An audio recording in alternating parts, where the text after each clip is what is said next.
드디어 한상재와 함께하는 인리뉴스가 방송됩니다.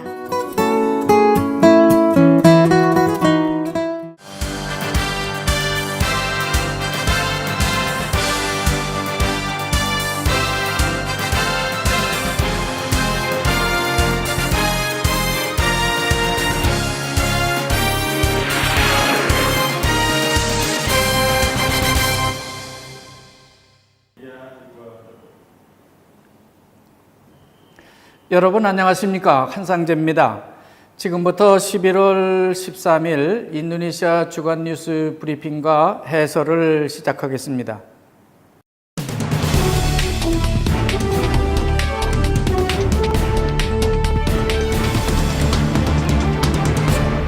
지난주 수요일, 그러니까 문재인 대통령이 자카르타 할림 공항에 내리신 날이죠.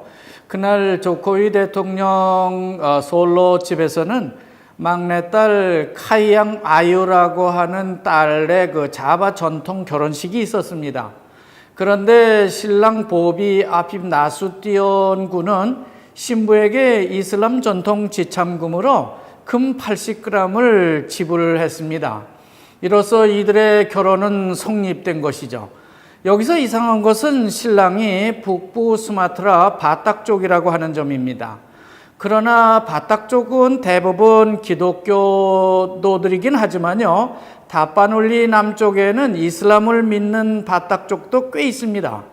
하여간 유도현호 전 대통령 부부를 비롯해서 유습 칼라 부통령 부부 등 거의 모든 고위직 인도네시아 군경과 공무원들이 조코위 대통령 딸의 결혼을 축하해주고 자카르타로 돌아와 문재인 대통령 국빈 맞이 행사를 치렀습니다. 문재인 대통령의 인도네시아 방문에 남북 이슈를 만들어 보려고 하는 의도인지는 모르겠는데요. 문재인 대통령과 정상회담을 하게 될 보고르 식물원 김일성화 그린하우스 기념비가 크게 소개되고 있습니다. 그러면서 보고르 식물원에는 수카르노 버링인 나무부터 수하르토와 SBI 대통령, 그 외 여러 외국 정상들이 너도나도 기념 식수를 했다고 지적을 하면서 식물원 보존 상태가 아주 나쁘다는 점도 부각을 시키고 있습니다. 그러나 중요한 것은요, 김일성난에 얽힌 스토리를 인도네시아 신문이 자세히 소개하고 있는 것입니다.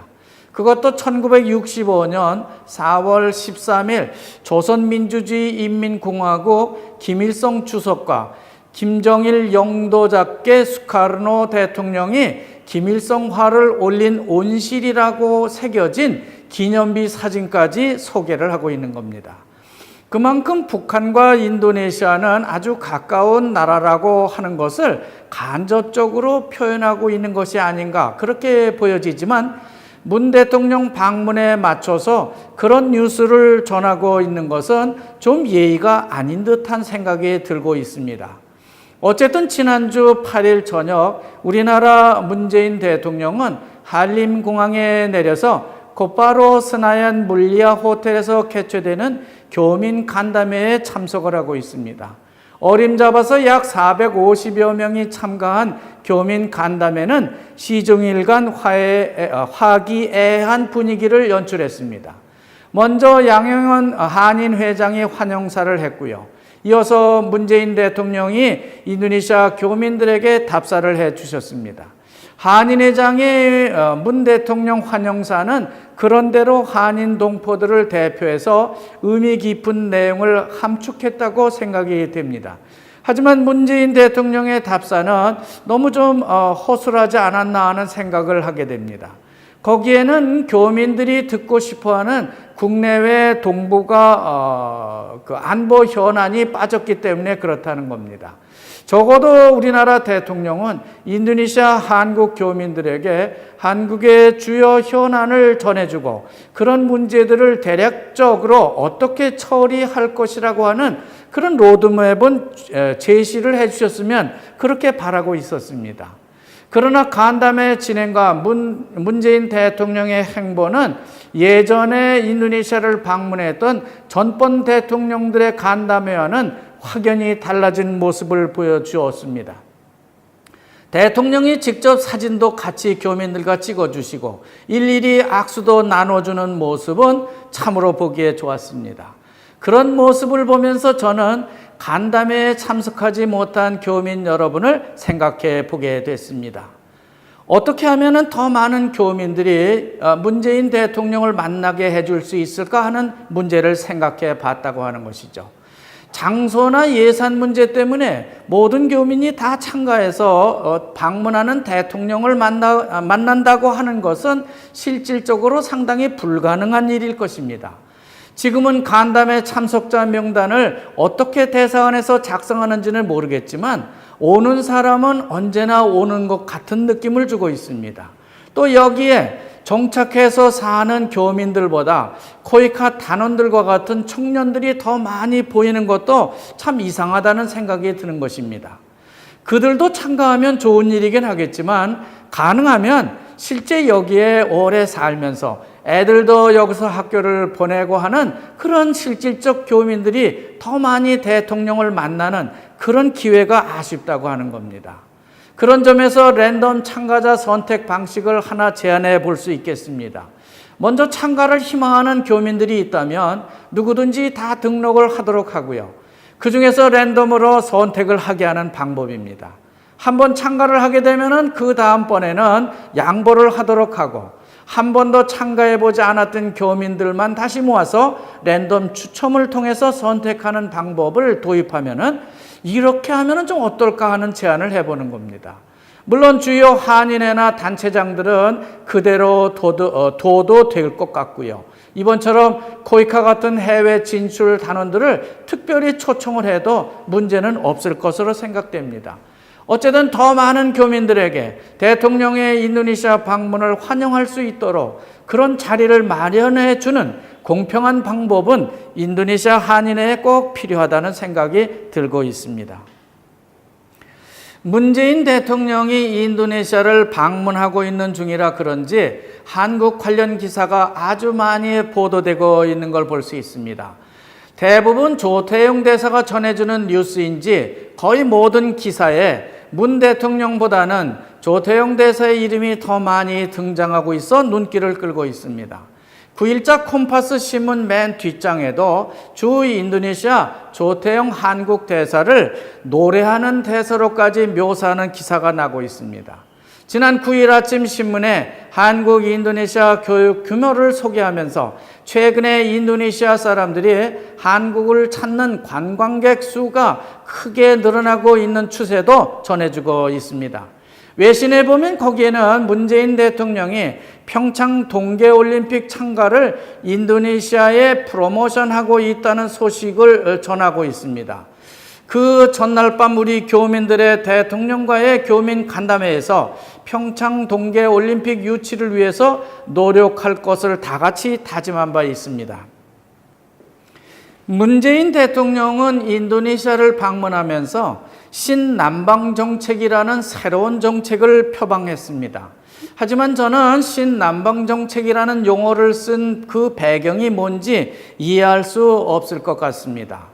신남방 정책을 구사하겠다고 하는 것은요, 그 전에 남방 정책을 구사했다는 것이 되는 것이기 때문에 그렇다는 것이고요. 남방이라는 말은 일본 식민지 시대의 군사 용어이기 때문에 그렇다는 겁니다. 저같이 인도네시아에 40여 년을 살았어도 그런 정책을 취했다는 말은 들어본 적이 없습니다. 또 남방정책이라는 단어는 우리나라 좌편향 단체들이 제일 싫어하는 일본 식민지 시대의 군사 언어인데도 불구하고요, 그렇게 명명을 하고 있는 것이 참 이상합니다. 그냥 아세안 정책이라고 하던가 아니면은 동남아 정책이라고 하면 어떤 문제가 있는지 모르겠으나 그런 단어를 쓰지 않은 것이 참 이상하다고 보는 것입니다. 물론 고데코라고 하는 회사도 우리말로 남방개발이라고 한 적이 있습니다. 그러나 그거는 고 최계월 회장께서 일본에서 오래 계시고 또 일본에서 자수성가한 식민지 시대의 사업가이기 때문에 다소 이해되는 그런 측면이 있을 수는 있습니다.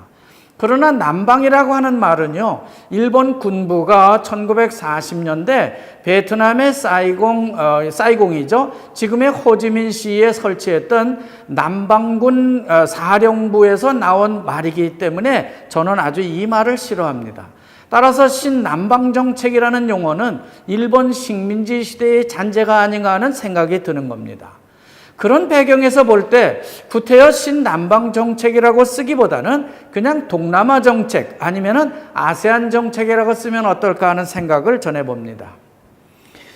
문재인 대통령이 인도네시아를 방문한 날 아침 컴파스 신문에 보면요, 김이라고 하는 한국 사람이요, 디 발리 꾼중한 코레아 슬라탄 그 인도네시아, 즉 우리말로 말해서 한국 대통령의 인도네시아 방문 배경이란 제목의 글이 실리고 있는 걸 볼 수 있습니다. 내용을 보면은 좀 난해하긴 한데요, 주요 관점을 보면 광화문 촛불 혁명의 당위성에 의해서 문재인 대통령이 당선됐다고 하는 그런 것이 골자입니다. 그러나 이런 주장을 읽는 인도네시아 지식인들의 속마음은 전혀 고려를 하지 않은 듯한 그런 느낌이 듭니다. 이 문제는 인도네시아 조코위 대통령 정부로서는 상당히 민감한 문제가 아닐 수 없을 것입니다. 그것은 인도네시아도 지난해에 2번에 걸친 대규모 이슬람 단체 모나스 광장 군중 시위를 통해서 카톨릭을 믿는 아홉 자카르타 중국계 시장이 구속됐고요. 이슬람을 믿는 아니스 바스웨단이 새 시장에 당선됐기 때문에 그렇다고 하는 것입니다.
지난주 월요일이죠. 사우디아라비아에서 왕자의 난이 발생했다는 외신이 크게 전해지고 있습니다. 사우디아라비아의 실세 왕세자 무하마드 빈 살만이 지난 4일 왈리드 빈 탈랄 사촌형이죠. 그리고 무타입 빈 압둘라 국가보위 장관 등 왕자 11명 하고요. 현직 장관 4명을 포함한 전현직 장관 수십 명을 체포했다는 외신이 전해졌기 때문입니다. 그는 치매에 걸린 것으로 알려진 바 있는 살만 국왕을 등에 업고 반부패위원회를 신설하고 긴급명령을 내린 것처럼 형식을 갖췄다고 합니다.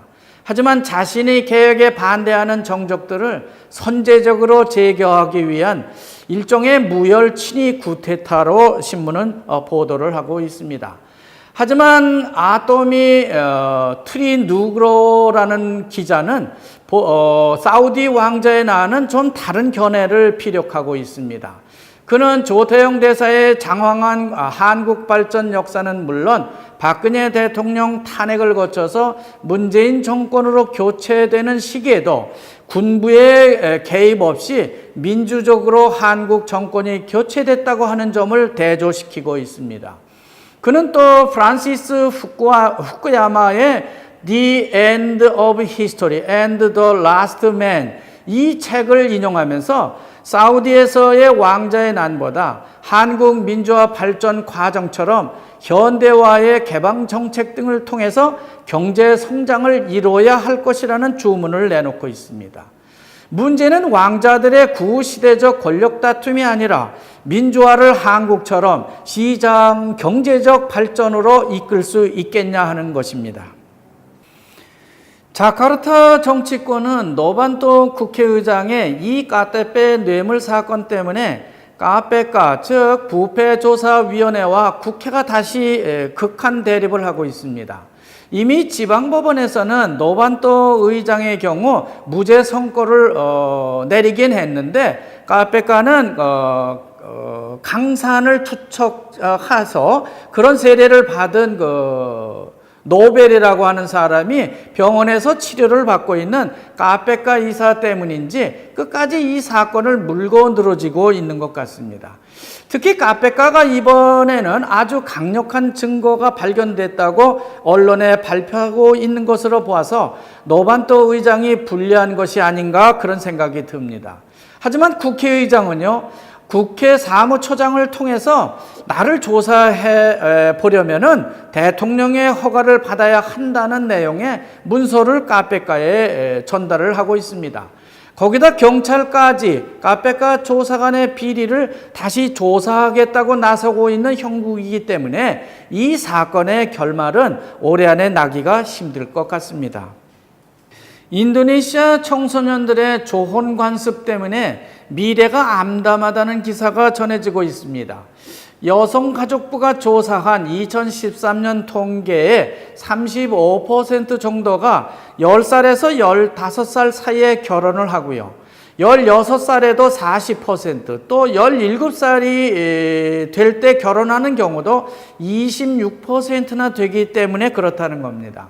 그러니까 도시를 빼고 시골 사람들은 17살 미만에 거의 다 결혼을 하고 있다고 하는 것이죠. 대개 학력이 낮을수록 조혼을 시키는 것으로 보이고 있는데요. 아마 초등학교도 다니지 않은 무학 그룹은 40% 이상이 조혼을 하고 초등학교를 마친 애들은 41%, 그리고 고등학교 이상을 나온 청소년들의 경우에는 9% 정도만 조혼을 하는 것으로 조사되고 있습니다. 그러니까 학력이 높을수록 조혼을 하지 않더라고 하는 것이죠. 따라서 여성가족부는요, 스톱 조혼, 그런 피켓을 높이 쳐들고 조혼에 따른 부작용을 널리 알리고 있습니다. 자카르타 북부 해안가 간척지 대단히 아파트 건설 사업의 중단을 선거 공약으로 내세웠던 산디아고 우노 자카르타 부시장은 그 공약 이행에 일체 변동이 없다고 하는 입장을 재확인하고 있습니다. 자카르타 어민들을 보호해야 하기 때문에 간척지 개발 사업은 반대할 수밖에 없다는 이유를 대고 있습니다. 아파트 단지 개발과 소수 어민 보호 둘 중에 어떤 것이 더 자카르타 시민들에게 경제적 이익을 가져다 줄 것인지 보다는 그냥 정치적으로 지기 싫으니까 우선 우기고 보자는 듯한 그런 느낌을 주고 있습니다. 또 대배 없이 시민 아파트를 공급하겠다고 했던 공약에 대해서는 루마 수순, 즉 아파트가 아니고요, 루마 라피스라고 하는 것을 공급할 것이라고 합니다. 그런데 여기서 루마 라피스라는 것이 딱히 어떤 형태의 주택을 말하고 있는 것인지 정확히 알 수는 없는데 우리나라의 다세대 주택 같은 게 아닌가 하는 그런 생각을 하게 됩니다. 이상으로 인도네시아 주간 뉴스 브리핑과 해설을 모두 마치도록 하겠습니다. 시청자 여러분 감사합니다. 안녕히 계십시오.